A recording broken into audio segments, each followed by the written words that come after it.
ॻाल्हि खे सम्झे ई नथो। खुल्लम मूंसां दुश्मनी कई हुई गोरी अना जा पखिया ई उॾण छॾी। अहिड़ी ॻाल्हि न आहे, असांखे मजबूरन हिते अचणो पियो। जी सज़ा मिली रही आहे। छो थी हिते क़ैदू काटिया? हिकिड़ी शइ न आहे ऐं उहा आहे इज़त। तव्हां लाइ कहिड़ो ज़ुल्म कंदा हूंदो? इहो अवां पंहिंजी माज़ीअ में छाती पाए ॾिसो। खां वधंदी थी वञे। हाज़रीन ऐं नाज़रीन, ड्रामा सीरियल हवेली ड्रामे जी ज़बरदस्त अपडेट्स सां शेयर कंदा हलूं।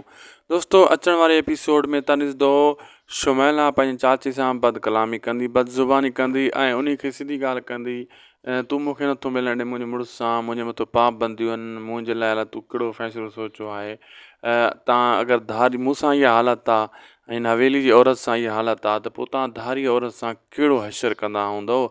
ऐं तव्हां पंहिंजो माज़ी बि थोरो झांके ॾिसो, जंहिंमें हिते पीर अमजद जलाली में अची वेंदो, गुस्सो में अची वेंदो ऐं पंहिंजी भाइटीअ खे हितां गुथा लफ़्ज़ ॻाल्हाए उथारे छॾींदो। ॿी तरफ़ जेको आहे वरी हीर पंहिंजी माउ खे वॾियूं ग़लति ॻाल्हियूं कंदी, मतिलबु ज़बानी वार कंदी, तुंहिंजो ईदूं आहिनि हिन हवेली में, तुंहिंजा त मज़ा आहिनि, मूंसां त हशर आहे, मूंखे का शइ न हिते मतिलबु फ़ाइदो न आहे। हू चवंदी तोखे हर शइ हिते मिली रही आहे, चवंदी हर शइ मिली रही आहे, मूंखे इज़त हिते न आहे मिली रही, जेका मूंखे हिते क़ैद खानो लॻी रहियो आहे हीअ हवेली।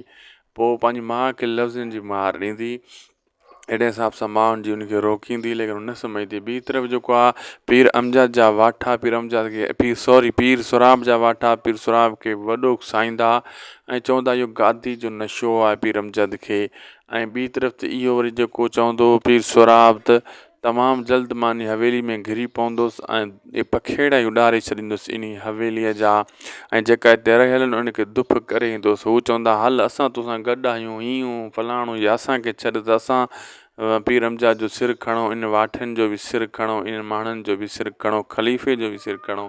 पीर सुराब चवंदो मां प्लैनिंग कयां थो, तमामु जल्द इहो क़दम खणण वारो आहियां। ऐं तमामु जल्द दोस्तो ड्रामो बि हवेली बंदि थियण वारो आहे, तमामु बहितरीनु ड्रामो आहे, इन जी शूटिंग रहियल आहे, तमामु जल्द उहा शूटिंग स्टार्ट थींदी, मुकमिल बंदि न थींदो, शूटिंग जीअं ई स्टार्ट थींदी बक़ाया सीन वरी स्टार्ट थी वेंदा। ऐं इहे 2-3 क़िस्तां जेकी पियूं आहिनि इहे फ़िलहालु हली रहियूं आहिनि, ऐं वरी अॻिते जेको आहे इन्हनि जी शूटिंग वरी स्टार्ट थी वेंदी। असांजो राब्तो हली रहियो आहे, माशाअल्लाह तमामु बहितरीनु ड्रामो बणिजी चुको आहे हवेली, ऐं जीअं जीअं वधी रहियो आहे अॻिते तीअं तीअं मज़ो करे रहियो आहे। दोस्तो वीडियो पुॻो पंहिंजी पुॼाणी ते लाइक सब्सक्राइब शेयर ज़रूरु कंदा। अल्लाह हाफ़िज़।